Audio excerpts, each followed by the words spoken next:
Hey you guys, it's Peter, and I'm back. Of course I'm back. I'm not going anywhere. Beast! Beast! Beast! I'm YouTube famous now. Available in 2020, the album Dad AF. Rock on, Gold Dust Woman. All right, let's get into this video, this very important drama video of the world. But before I do, I need to go in, where's my lip gloss? I need to go in with my lip balms to get ready with me drama video. If you like get readies with me and you like drama commentary videos, well then here you go. We're gonna do I'm gonna go in with the number 2, now I've like lost my voice. Lip Smacker Vanilla, my gold bedazzled holiday collection that I got. We're gonna do that one. And then I'm gonna go in with the Revlon Super Cheap $5.99 that I ordered on Amazon because I couldn't leave the house during the COVID. The gloss. It's the worst lip gloss in the entire world. It truly, truly is, but it's gonna have to do the trick for today. So anyway. All right, let me tell you. I have spent like the last half hour on the front porch. I went and I bought a bunch of flowers and a bunch of pots. Not those kinds, okay? You do you if you gotta smoke your Mary Jane. But I don't, because I've been sober 25 years. We're gonna talk about that in just a second. Yesterday would have been my mom's 25th sobriety birthday. And it was, you know, just kind of cool thinking about the fact that, I say this a lot in my videos. I talk a lot about all of the people that I have lost. Just a serious moment that I didn't think I'd have in this video today. You know, I talk about all the people that I've lost to addiction because I have been sober for so long. And, you know, when you are actively in recovery, you meet a lot of people that go back out and they sometimes don't make it back in. And many times they don't make it back in. And that is why our country is called the United States of Addiction. And, you know, but a lot of people do die sober. A lot of people do get sober and stay sober and die sober. And it's important for me to put that message of hope out there. My mother was a month shy of being 14 years sober. And on the day of her funeral, her sponsor, because she was in a 12-step program, asked me if I would like her 14-year coin. And I said, no, my mom was somebody that didn't believe in borrowing time. We don't borrow time. If you have, you know, 13 years and 12 months and 14 days and you have 13, you know, and that's it. And she was very proud of every single day that she had sober. And people can die sober. You can get sober and you can live the rest of your life sober. And I want to put that out there. And because of her sobriety and because of mine, we were able to have 13 of the most magical years together. And I'm so very thankful for that. So if you're out there and you're thinking about getting sober, do it. Start. You can do it. You can have a life. It's amazing. And do it for your family. Do it for your kids. And eventually you'll be doing it for yourself. So, all right. Didn't think I'd be giving that little public service announcement statement today, but I'm very proud of my mom's sobriety, and I'm very proud of my sobriety and all of my friends, and it's a cool life, you know. I think a lot of people think it's really boring and whatever, and there are moments of that, but it's also, you know, it's a cool life to be sober. It's a gift. Every day that I wake up, I realize that I have received a gift of recovery that a lot of people will never even be introduced to. So, anyway, I was sitting outside. We're going to get into recovery in just a second, talking about James Charles, but not his recovery because I don't think he needs it. But I was sitting outside and I hadn't watched any drama videos. I hadn't kept up with any of the drama going on the last couple days. There are more important things going on in the world, obviously. And so I was like, I wanted to kind of see what was going on, and I was watching the spill sessions, and I was watching the Karina Kabooms, and I was watching the people that, you know, to see what they had been posting. And Spill Sesh had done a video talking about James Charles and his video that he did for, like, he did a get drunk, get ready with me on his 21st birthday. I had so many people reach out and ask me to make a video talking about that for 2 reasons. Number one, because I'm in recovery and they wanted to know what I thought about him doing a drunk get ready with me for, you know, me knowing that his younger audience is watching this and they're much younger and impressionable. What did I think about that? So I will tell you in just a couple minutes or a minute or 10 or whatever. But also because supposedly I had gotten so many messages about this, he was shading Jeffree Star. And I have to be real honest with you, like, I didn't catch it the first time watching it. And the second time back, I was like, oh, this is absolutely 100% shade. Like, I think people make excuses for the people that they love that it's not shade. You know, and shade is kind of like, it's so subtle that you sometimes miss it if it's done well. And I have to tell you, like, I did not catch this the first time. I really didn't, and I wasn't really looking for it. So I just watched the video because everybody was like, will you watch this video about his recovery? And then I started getting messages like he's shading Jeffree Star in the video. When I watched it back, I was like, oh, he absolutely is. But then I watched Karina Kaboom's video, and she did a video about James Charles as well. But she also posed a question in one of her videos. And I want to talk about that question because it was involving drama channels. And I thought it was an interesting question, what she asked. So I want to talk about that in just a second. But before I do, well, I guess I'll talk about that now. The thing that Karina Kaboom talked about was she was talking about, you know, Jaclyn Hill liking problematic, quote unquote, problematic tweets or whatever that people were saying to other people, like, you know, I don't want to say it because I don't cuss over here. Do you guys hear I've lost my voice?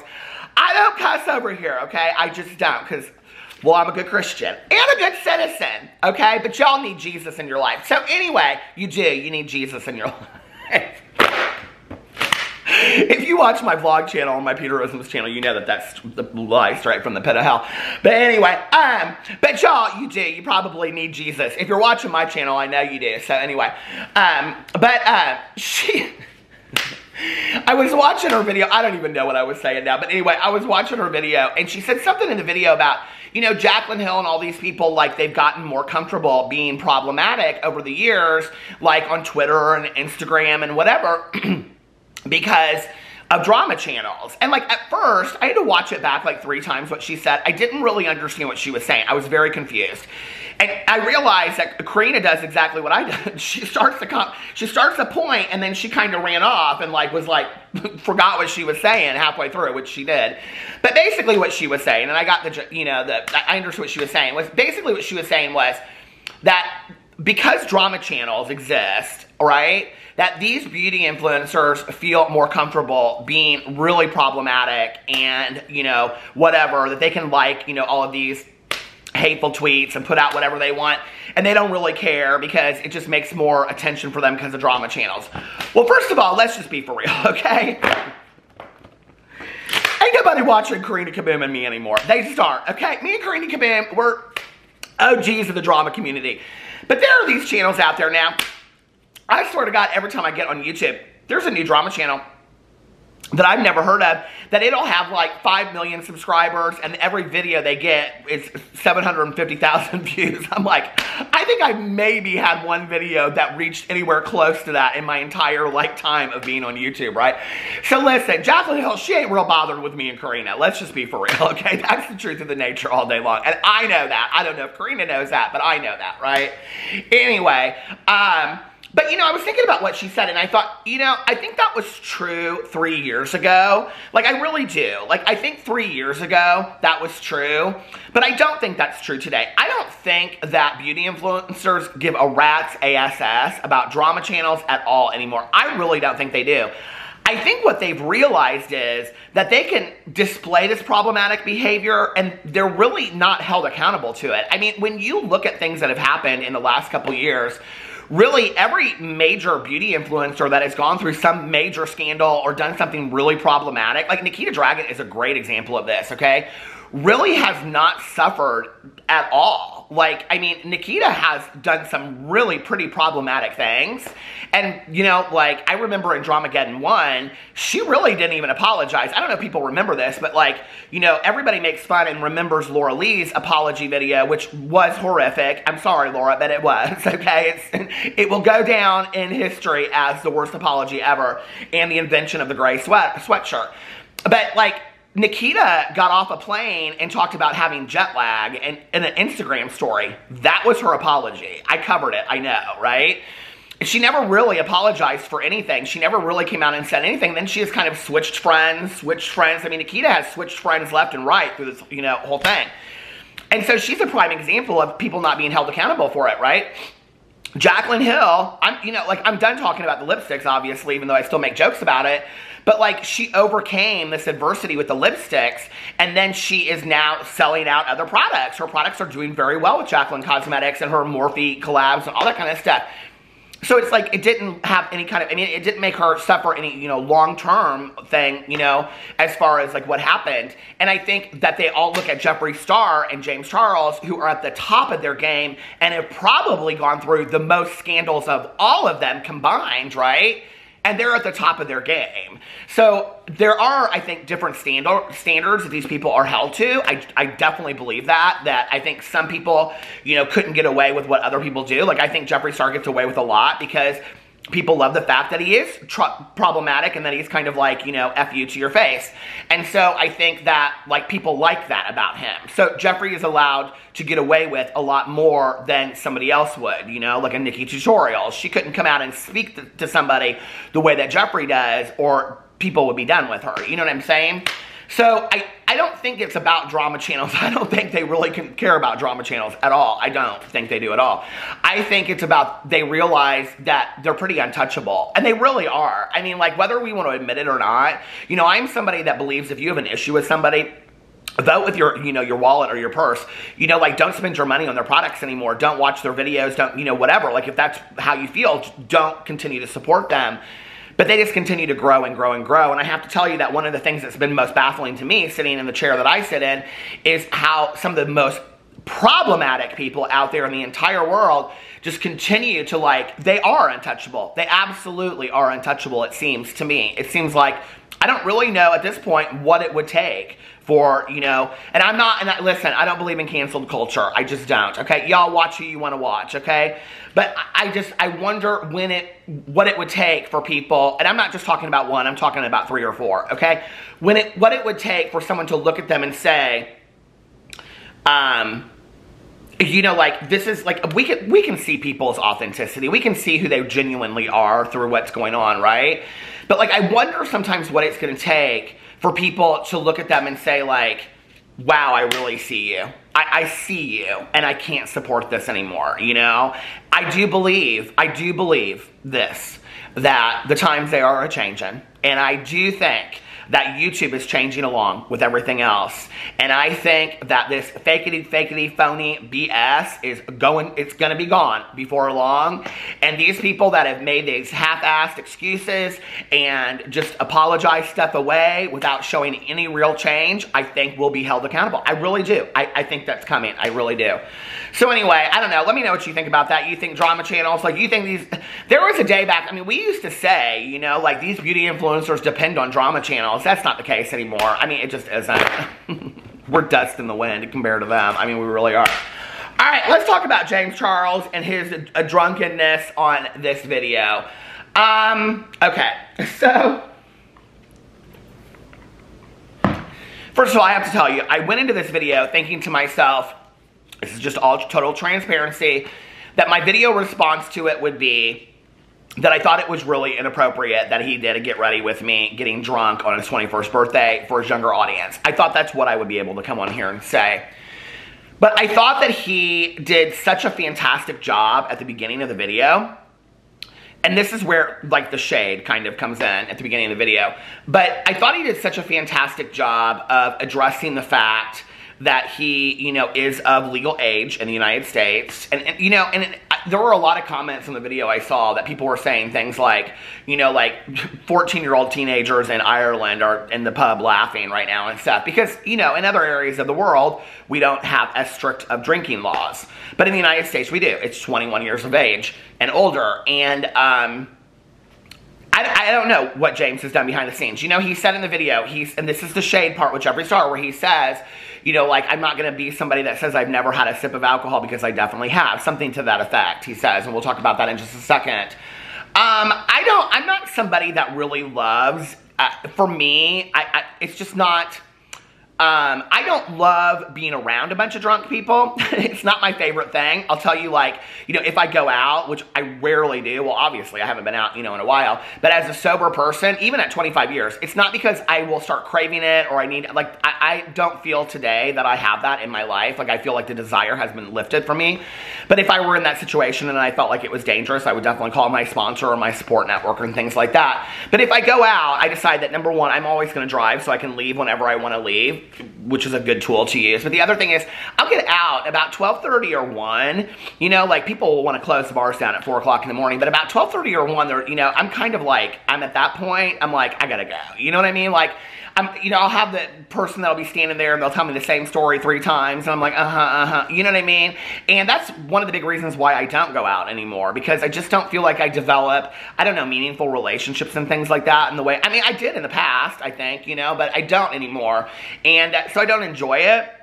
So I don't enjoy watching drunk content. Like, that is not fun for me to watch somebody who is drunk. In fact, it makes me very, very uncomfortable.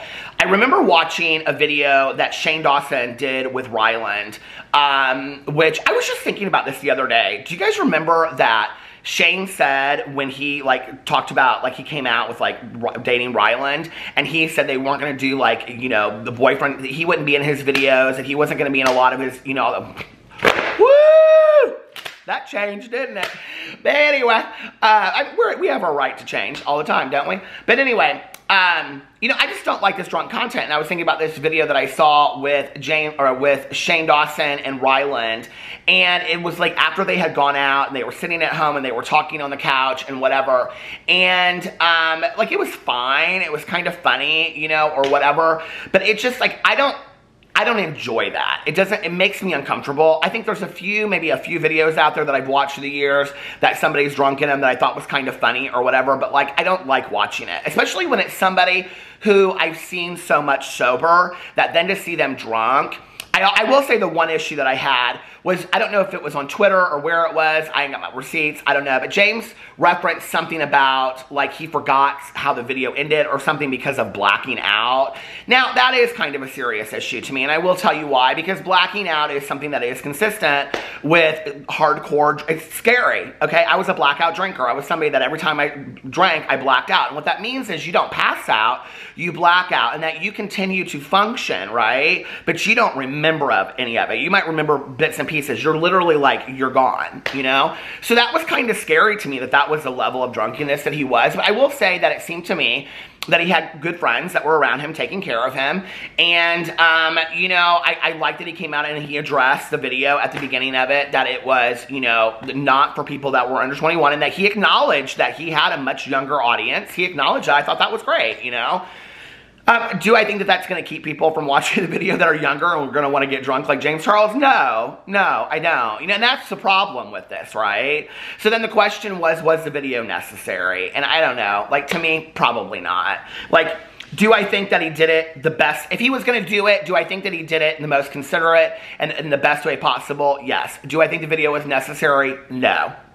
And that's just my 2 cents. I think, you know, you have to ask yourself, like, is me putting this video out possibly going to risk my younger audience drinking because they think it's cool that I'm drinking this video? If the answer to that is yes, then maybe I don't need to do this video. I probably wouldn't have put the video out. I probably would have done some, I don't know. It just, to me, it wasn't needed. You know what I mean? But, like, a lot of people asked for it. That was the thing. So I don't know, and it's like, it's not new. I mean, you know, people get, the thing that's killing to me is, though, that, like, when we were 21, do you remember, like, the night before we turned 21, like, if we were turning 21 on a Tuesday, like, Monday going into Tuesday at midnight, baby, I was at the patio in Broad Ripple, no lie, I later there met Drew Barrymore and Courtney Love, but anyway, my good Judy, she had a dance-off with Courtney Love on the dance floor. This is a true story. My good Judy that lives in Berlin, she had a dance-off to Courtney Love, to Princess Purple Rain on the dance floor. I had just talked to Drew Barrymore in the bath while I was coming out of the bathroom, and I looked at her,